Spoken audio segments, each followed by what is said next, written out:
Fala pessoal, tudo bem? Sejam muito bem-vindos aqui ao nosso canal e nesse vídeo de hoje eu quero tentar conversar um pouco sobre a Euro e a Copa América, a gente tentar fazer uma reflexão aqui, o que teve de contribuição, né? O que a gente viu de mudança aí no futebol com essas duas competições aí que são tão relevantes e importantes, né? Mas antes disso, se você gosta desse tipo de conteúdo, se inscreva aqui no nosso canal, deixe o seu like, isso ajuda bastante aqui no nosso trabalho.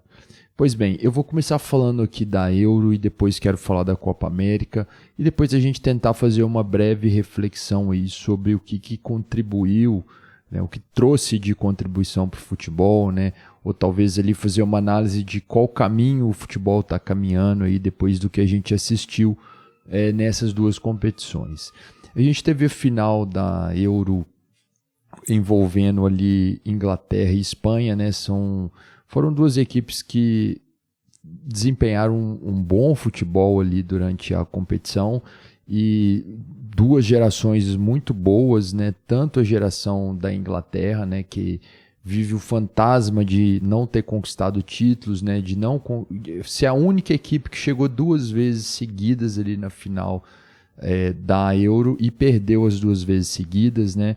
E do outro lado a gente tem a Espanha que se tornou com esse título, né, a maior campeã da Euro e também tem uma geração muito nova, né, uma renovação ali muito grande de ótimos jogadores, né? E falando aqui do jogo, né, a gente viu um jogo ali que foi disputado, foi um jogo equilibrado, mas eu acredito que a Espanha foi melhor o tempo inteiro, né? A posse de bola, a forma como que eles movimentam ali dentro de campo, né? Realmente foi algo que a Inglaterra não conseguiu ali resistir, segurar, como as outras equipes também tinha acontecido, né? Contra a França também foi assim. Então, na minha visão, acho que a Espanha jogou melhor e realmente mereceu o título, né?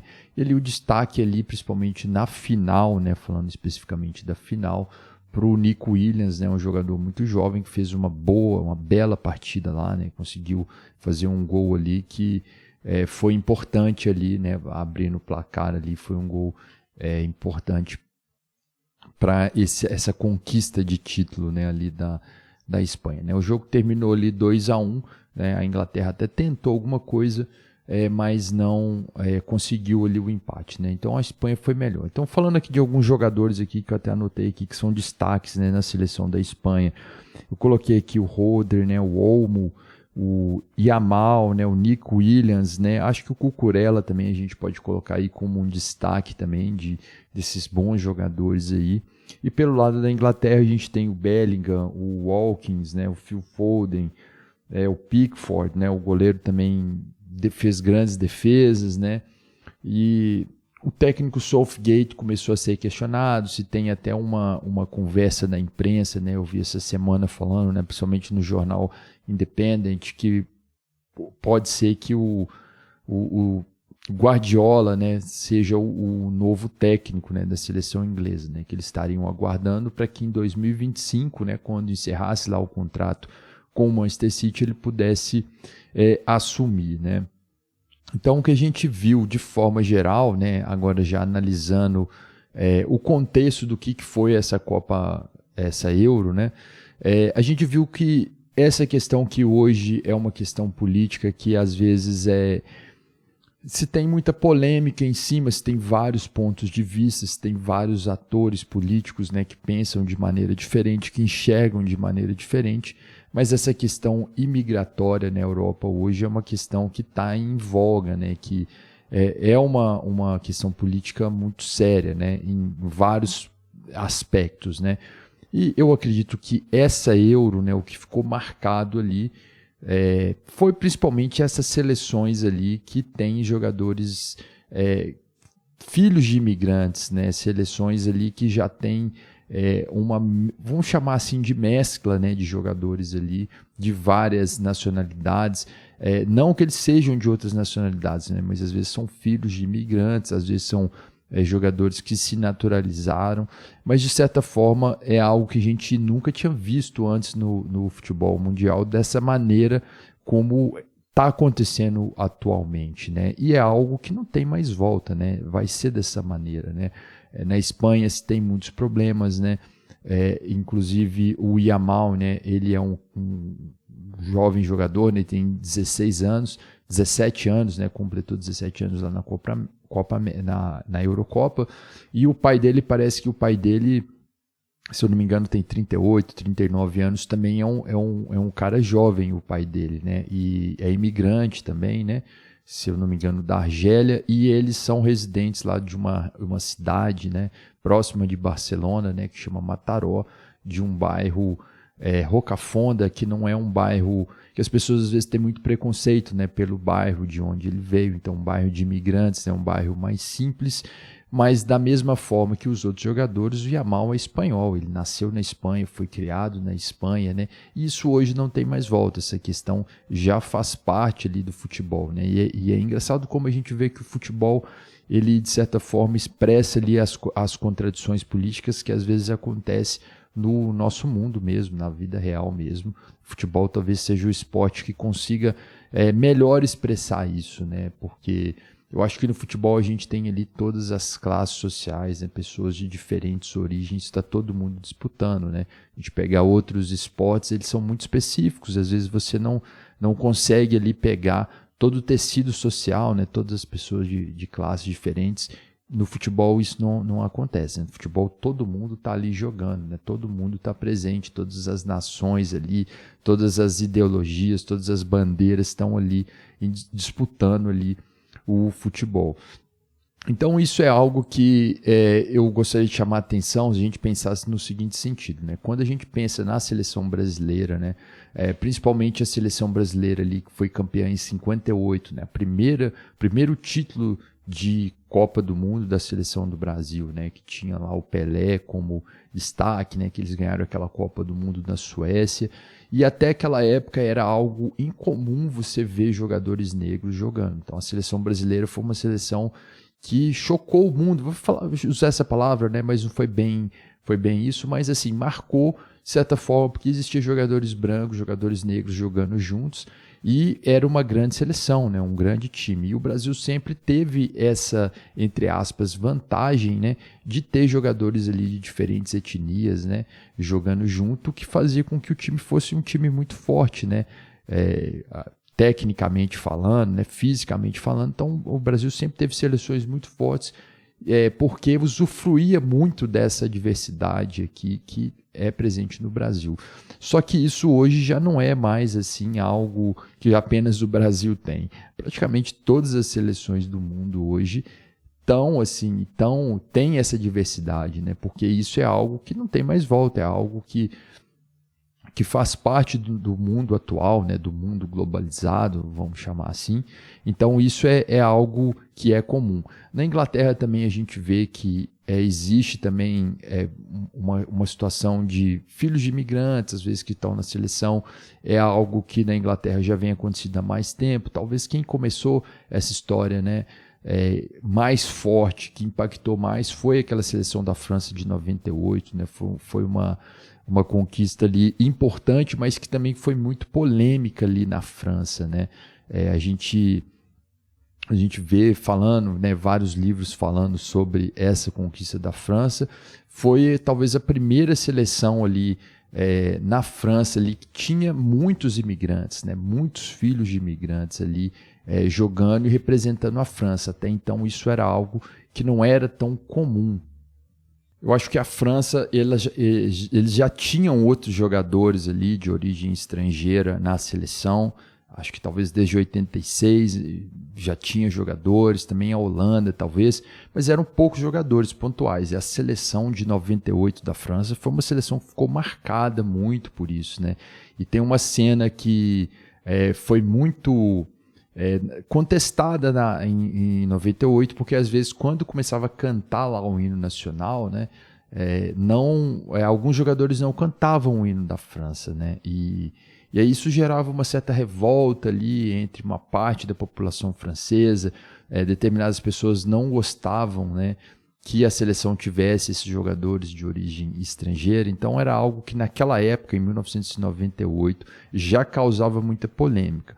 Mas enfim, a coisa foi avançando e hoje a gente não tem mais volta, né? É isso que acontece hoje, né? Então assim, a imigração, a forma como as coisas estão acontecendo na Europa, isso não vai ter mais volta. E teve essa mudança assim no futebol, né? Essa questão das seleções terem jogadores de diferentes origens, né? Então, assim, os países mesmo, né, já são constituídos de pessoas de diferentes origens, né? Quando a gente pensa numa pessoa hoje da Inglaterra, a gente já pensa num país muito mais diversificado do que se pensava há 20, 30 anos atrás. A gente pensa na seleção inglesa, na seleção francesa, por exemplo, né? Até mesmo na seleção espanhola, né, que a gente viu que os jogadores ali que definiram, que fizeram grandes partidas ali, tanto Nico Williams quanto Yamal, jogadores negros, algo que não era comum na seleção da Espanha, né? Teve até um brasileiro uma vez que se naturalizou lá, jogou na Espanha e tal, mas era algo muito pontual, né? Hoje a gente vê protagonistas, né? Protagonismo aí em cima desses jogadores. Então, de certa forma, eu acho que isso marcou bastante ali a Euro, principalmente por causa do momento político que a gente está vivendo, né? Desse acirramento e dessa crise, né, imigratória, né, de pessoas sendo contra e de um avanço, né, da extrema-direita na França, na Europa de forma geral, né, vamos dizer assim, de tentativa, né, de tomada de poder e de rejeição, né, a esses estrangeiros, né, e ali o futebol mostrando que isso, de certa forma, pode ser positivo. Quando a gente pensa, por exemplo, na seleção da França, eu acho que é um grande exemplo, é algo que contribui para o futebol, né? Essa diversidade de pessoas ali jogando, né? Então eu acho que de certa forma isso foi o que marcou ali a Euro. Bom, e aí eu vou tentar comentar aqui um pouco da Copa América também para a gente fechar esse vídeo e fazer essa análise aí desse momento atual do futebol. Bom, quando a gente vai lá para o continente americano aqui, a gente tem essa disputa da Copa América, né? Ao contrário do que foi a Euro, né? A Euro mostrou muita organização, muita tecnologia ali dentro de campo, né? No lance de impedimento, nos lances de se a bola entrou ou não, né? As câmeras, muita coisa inovadora, tecnológica ali que a gente viu, que vai ser usada no futebol, né? Uma organização muito bacana e tudo mais. Agora, lá nos Estados Unidos, o que a gente viu foi uma Copa América com uma desorganização muito grande, né? Para começar, eu já até falei aqui em outros vídeos sobre isso, né? Algo que realmente ficou ali, marcou muito ali, né? Durante os jogos que a gente assistia, era a questão dos gramados, né? Lá nos Estados Unidos, eles não têm a cultura do futebol, né? Está começando agora lá, tem a MLS lá e tal. Tem vários jogadores que estão lá, né? O Messi está jogando lá, o Suárez, né? Dave Beckham já jogou lá, enfim, vários jogadores já jogaram lá, mas ainda não é o esporte mais, vamos dizer, popular lá nos Estados Unidos. As pessoas às vezes têm pouquíssimo interesse no futebol, né? Eles até chamam de outro nome, né? O soccer, né? Então, assim, é um esporte que não é comum lá nos Estados Unidos. E essa Copa América mostrou que os americanos realmente não entendem nada sobre futebol, não entendem nada de futebol, né? É evidente que eles querem entrar nesse mercado, que é um mercado muito grande, movimenta muito dinheiro, né? Vão realizar a próxima Copa do Mundo lá no país, né? Fizeram esse acordo aí com a Conmebol para realizar essa Copa América lá nos Estados Unidos, junto com os clubes lá da CONCACAF. Mas o que a gente viu foi uma desorganização muito grande, né? A final ali, né, foi Argentina e Colômbia antes da entrada ali dos torcedores, né? O jogo parece que paralisou por muito tempo. Eu não sei especificar quantas horas aqui ficou parado, mas assim, a princípio seria meia hora de atraso, depois passou de uma hora, então foi algo assim, atrasou muito o início do jogo por causa de uma grande confusão que teve do lado de fora, né? E realmente, assim, para quem não entende o tanto que o futebol mexe com as pessoas, mexe com as massas, é difícil às vezes para eles entenderem isso, né? Para quem não vive isso, né? Como acontece na Inglaterra, na Itália, na Europa, né? Já está acostumado com o futebol, aqui no Brasil, na Argentina, né? na América do Sul. isso movimenta muito a paixão das pessoas, né, ali. Então, realmente, o público ali, de certa forma, as pessoas mexem com as pessoas. Então, aquilo ali precisa ter uma certa organização para que não se tenha uma confusão, uma convulsão social ali, quando se reúne tantas pessoas ali para acontecer aquele jogo. E a impressão que eu tenho é que talvez os americanos não tinham essa dimensão e essa noção. Então, teve uma confusão muito grande ali no momento da entrada, né? Então várias pessoas pularam ali as grades ali, né? Tinha pessoas entrando até pelo ar-condicionado, né? Pelo buraco lá do ar-condicionado para ter acesso ao estádio. Então, assim, uma confusão generalizada, né? Assim, eu acho que felizmente não teve ninguém se machucou e tal, mas é algo realmente assustador, porque são muitas pessoas, né? Então precisa se ter uma certa organização. Aqui no Brasil, né, eu acho que não é perfeito e tal, mas eu acredito que as pessoas, as autoridades aqui, já têm um pouco mais de know-how nisso, né, de entenderem como funciona isso, né, de organizar ali uma partida de futebol, a segurança, garantir a segurança. E talvez eu acho que faltou isso ali por parte dos americanos ali, né, principalmente ali. Bom, e aí no jogo a gente falando, eu acho que a Colômbia era assim o melhor time ali na Copa América, né? Tem uma geração muito boa. O James Rodrigues não estava jogando nada no São Paulo, mas na seleção da Colômbia ele está jogando bola. Então eles têm uma seleção muito boa.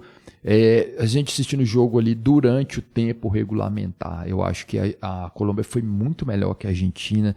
Teve chances ali de fazer os gols ali, de vencer a partida, não fez, o jogo foi para a prorrogação, e na prorrogação as mexidas ali da Colômbia eu acho que pesaram, né? A Colômbia tirou ali o James Rodrigues, tirou os principais jogadores, questão do cansaço mesmo, né? E colocou outros jogadores ali, enquanto isso a Argentina já colocou ali vários jogadores ali muito bons, né? O Lautaro foi um desses que entrou, né, Lo Celso, né? Então eles conseguiram ali dominar o jogo e vencer ali no segundo tempo ali da prorrogação, né? Então, de certa forma ali é uma vitória merecida da Argentina pelo talento que tem ali do conjunto de jogadores, mas acho que faltou pouco ali para a Colômbia conquistar esse título, né? Foi realmente uma grande seleção, né? Fez uma ótima Copa América. E ali o que marcou, né? O que vamos dizer assim, principalmente o que marcou muito ali esse final dessa Copa América foi o vídeo, né, de comemoração ali dos jogadores argentinos dentro do ônibus ali, e com cânticos ali, né, bem racistas, né, bem xenofóbicos, né, em relação aos jogadores da França. Então isso foi algo que impactou bastante. Então a gente vê assim, o momento que a gente vive no futebol, essa questão da imigração muito grande na Europa, né, nos Estados Unidos também vive isso, né, nos países mais desenvolvidos, né, vivem essa crise aí, né. E aí a gente vê os jogadores da Argentina tendo essa postura, né? Então depois a gente viu vários jogadores veteranos da Argentina, né, como o Mascherano, já passando pano, já falando que não é bem assim, que não sei o que, tal, que tá todo mundo pegando no pé da Argentina à toa. E por outro lado a gente vê também na Espanha e na Argentina, né, os próprios torcedores apoiando esse tipo de coisa, né? Se for racista, se isso aí for racismo, eu não quero nem saber, eu estou apoiando. Eu acho mais que eles estão certos de falarem o que estão falando, né? Então realmente a gente vê que o momento que a gente vive no futebol, né, tá tensionado assim, né, principalmente com essas questões políticas atuais, né? E eu acho que isso vai pesar bastante ali para a seleção da Argentina, né? Isso aí, né? Eu não sei se vai ter nenhum tipo de punição, né? Mas de certa forma vai ficar uma marca muito grande ali na Argentina, principalmente. Se a gente vê todas as outras seleções, né? É evidente que é uma discussão muito complexa, né? E a gente não tem assim, a gente não pode tomar um ponto de vista e ser firme naquele ponto de vista, dependendo da situação, porque são coisas subjetivas e complexas, né? Mas a Argentina, o que eu quero dizer é o seguinte, que é a única seleção do mundo ainda que você tem essa dificuldade de você ver jogadores negros, por exemplo, né? Então, aí vamos dizer, tem que colocar um jogador lá só porque ele é negro, né? Às vezes a gente vê esse tipo de comentário. Não tem nada a ver isso, né? Quem está jogando lá, porque realmente tem que jogar bola. Mas assim, a gente vê que até na Espanha você já quebrou essa barreira, né? De jogadores negros ali poderem jogar, né? E tal. Que foi talvez um dos últimos países ali da Europa a ter isso, né? Dos grandes países ali, né? Das grandes seleções, né?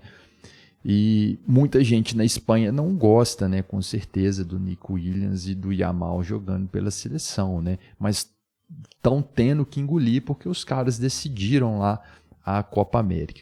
E na Argentina, assim, já tem um histórico disso, né? Se a gente pegar lá a seleção da Argentina da década de 50, da década de 60 ali, eu acho que o Maradona foi o principal nome, né? Eu acho que pós o Maradona, talvez ali o Maradona deve ter sido seleção de 78, né? Depois de 82, né? Então, ali, depois do Maradona, eu acho que a Argentina se abriu mais ali para ter jogadores ali de origem mais simples ali, né? Porque na Argentina, na América do Sul, a gente tem uma população indígena muito forte ali, que de certa forma foi massacrada, mas ainda está presente ali, né? Geneticamente ali, você vê presente na Argentina, né? A população negra também da Argentina foi massacrada, sumiram, né? Desapareceram. E a gente não vê mais, né? Mas existem argentinos negros, com certeza, né?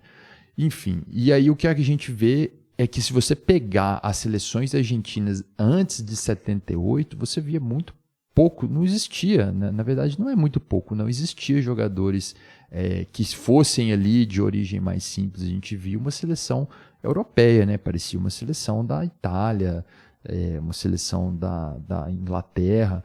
Era um padrão assim de pessoas, só pessoas europeias, né, jogando ali pela seleção da Argentina. Não existia como já existia no Brasil desde 58, né? Eu acho que o Brasil até antes, né, se você pegar em 50 também, tinha já o goleiro Barbosa, né, que era um goleiro do Vasco, um grande time do Vasco, né, que ganhou vários campeonatos cariocas na década de 40, né? Era o principal time ali do Brasil, que foi base dessa seleção dos 50, mas que teve um problema muito grande lá, a questão do Barbosa, né? As pessoas colocaram a culpa do Brasil perder o título no Barbosa, né? Então, depois disso, se teve um preconceito muito grande, o que a gente ainda vê aqui no Brasil, é a questão de goleiros negros, né? As pessoas falam assim, não, goleiro negro não pode. Isso custou para ser quebrado, né? Então a gente teve na seleção depois o Dida ali como goleiro negro, né? Mas assim, era algo que não era comum, né? Não era muito aceito, né? Goleiros negros, né? Até hoje a gente não vê muitos na seleção brasileira, muito poucos, né? Mas em clubes já é mais comum. Então, quer dizer, isso já foi quebrado no Brasil há mais tempo. Então, assim, na Argentina até hoje você meio que tem essa barreira ali, né? A gente não vê jogadores ali negros. Isso aí talvez na Argentina eles vão justificar que não tem tantos negros assim, mas a questão lá dos jogadores mais humildes lá, né? Como a gente vê lá o Di Maria, por exemplo, né? Que é um cara que você vê que é de uma origem mais simples ali, né? Da região ali de Buenos Aires, eu acredito que deve ser. Então, assim, é algo que é muito terrível, né? A gente vê esse tipo de pensamento, né? Criticando ali, né? Os cânticos, né? Em relação à seleção francesa, né? Que é uma seleção que realmente dá um exemplo disso, como o futebol pode superar, né, essas adversidades aí, essas questões aí políticas aí. Bom, eu não vou me estender muito falando sobre esse tema, acho que é um tema muito complexo, mas eu queria passar essa visão geral da contribuição que a gente teve aí, tanto da Copa América como da Euro, né, esse momento aí do futebol. Em relação à seleção brasileira, eu acho que a seleção brasileira fez um campeonato muito ruim, né? Uma Copa, né? Muito ruim, uma Copa América onde se teve 4 jogos, né? O Brasil venceu 1, empatou 3, né? Pior campanha da história do Brasil, provavelmente deve ser, né? Nunca se viu o Brasil fazer uma campanha tão ruim na Copa América. A gente tem esse problema com o treinador, a gente está vendo que o Dorival Júnior é uma pessoa muito boa, mas não parece o melhor nome tecnicamente para a seleção brasileira. Por outro lado, a gente está vendo que os jogadores da seleção brasileira estão ali em alta, né, de certa maneira, nos clubes. Né? A gente está vendo o Savinho chegando no Manchester City, né? O Vini Júnior e o Endrick também no Real Madrid, né? São nomes muito fortes, né? Mas a seleção mesmo está jogando muito pouco. Bom, então era isso aí, minhas impressões. Deixa aqui nos comentários aí a sua opinião sobre essas Copas aí e o que você achou aí do desempenho do Brasil aí na Copa América. Eu fico por aqui, um abraço a todos e até a próxima.